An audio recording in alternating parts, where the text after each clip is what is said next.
français. Monsieur le Président, le Maroc a atteint les demi-finales de la Coupe du Monde.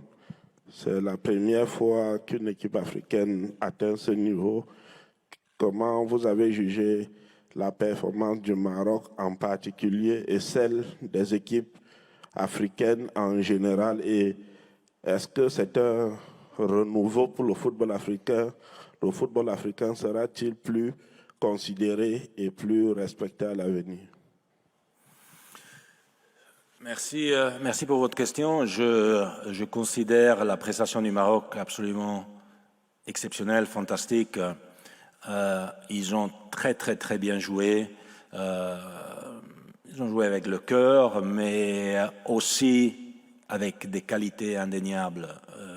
Arriver en demi-finale de Coupe du Monde, c'est pas un hasard, c'est le fruit d'un travail de longue haleine par la fédération marocaine, son président, tous les joueurs, l'encadrement technique, un jeune entraîneur marocain qui a fait très bien avec son club et qui a montré comment on peut jouer un football attrayant et efficace. Donc vraiment félicitations et chapeau, vous avez un beau chapeau là, chapeau au Maroc.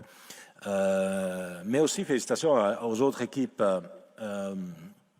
africaines, le Sénégal qui a passé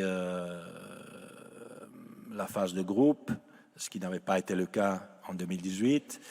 Après, il a trouvé une Angleterre extrêmement forte sur son chemin.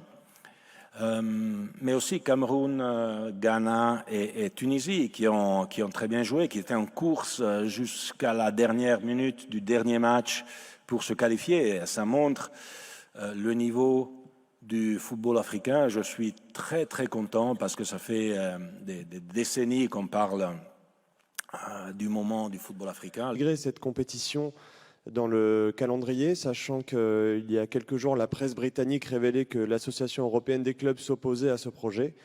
Je voulais savoir si vous pouviez donc nous expliquer comment ça va se passer dans le calendrier, combien de temps ça pourrait durer, est-ce que vous savez à quel moment ça aurait lieu aussi, et dans quel pays ou dans quelle ville. Merci beaucoup. Je ne sais pas ce que la presse britannique dit ou dit pas, mais je sais ce qu'on discute, est-ce qu'on décide. Est-ce qu'on a décidé, c'est qu'il y aura une Coupe du Monde des clubs à 32 équipes qui se jouera tous les 4 ans. Première édition aura lieu en 2025, en été. Donc dans ce slot où dans le passé il y avait la Coupe des Confédérations, dans ce slot ce sera évidemment un peu plus long parce qu'avec 32 équipes ça va durer un peu plus.